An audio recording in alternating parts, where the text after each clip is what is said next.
It's 840 News Radio 1029 KARN. Dr. Joseph Sanders is with the UAMS Institute for Digital Health and Innovation. This is something that's really needed in rural areas. It's a directive here on how communities in some smaller spots can get faster internet. What's going on? Yes, correct. We have a $2 million program called the Rural Broadband ID program that can give up to $75,000 grants to communities in order to help them do due diligence business studies so they could apply for bigger federal grants for like the USDA and FCC Rural Community Program to pull down as much as $200 million in federal funds to help build out high-speed broadband in their communities. When we're talking about these communities, what size are we talking about? Really any size. We're talking counties, including unincorporated communities within a county, cities of the first class, second class, towns, you name it. If it's a group of people in Arkansas, you might be eligible, and we encourage you to go to our website and see. It's idhi at .uams.edu. I'm curious about this, too. Say that, you live in Little Rock, but you live in a community as a part of a larger city. Could a community do something along those lines, too? Yes, sir, they could. So we have interested parties out in Pulaski County in the excerpts of Little Rock as a city that would be eligible, as well as if the city of Little Rock wanted to partner, they could be potentially eligible, though Little Rock's a pretty big city, so it may not meet some of the stricter federal requirements. Those will be judged by our awarding committee that reviews all of our applications. It's Kevin Miller talking with Dr. Joseph Sanders. How big is the need in Arkansas? We talk about Arkansas in the rural areas in particular. Kind of behind the times here in some of their internet access. What do we know about that?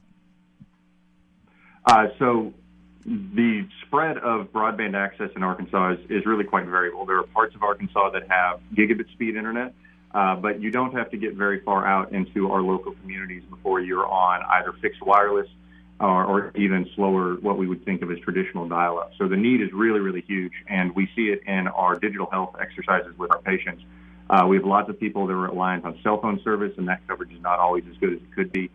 So getting durable wireless infrastructure and wired broadband infrastructure out into our smaller communities is going to be a real lift, especially during the coronavirus when all of us are working or from home. Yeah, I mean, that's, you're so dependent on it at this point, and I guess that's how it is from now on. It's all about the internet and being able to connect, especially with your kids' work. I mean, I wouldn't be talking if it wasn't the internet right now. What about the timing of this? You mentioned that, you go and you apply, and then you do the feasibility study, and then the larger federal grants are out there. Explain that process a little bit more in detail, if you would. I mean, and as far as the time frame, how long does it take to complete these steps? Absolutely. So the program is open now, and after you get your application into us, we promise a response within 1 month, though we are doing turnaround better than that for the other programs we're working on. So we will get to it just as soon as we possibly can. After you receive the award, you have 180 days, about 6 months, to do your due diligence business studies and report back to us that all of your money has been spent appropriately on various demographic analyses, break-even business studies. You've got your partnership set up with your either internet provider, electric co-op, or your nonprofit that is helping you do your federal application. It's Dr. Joseph Sanders. He's with the UAMS Institute for Digital Health and Innovation. Once this is done and say you get the grant and they're going to put it in, who does the installation, and as far as paying for it, how does that work too?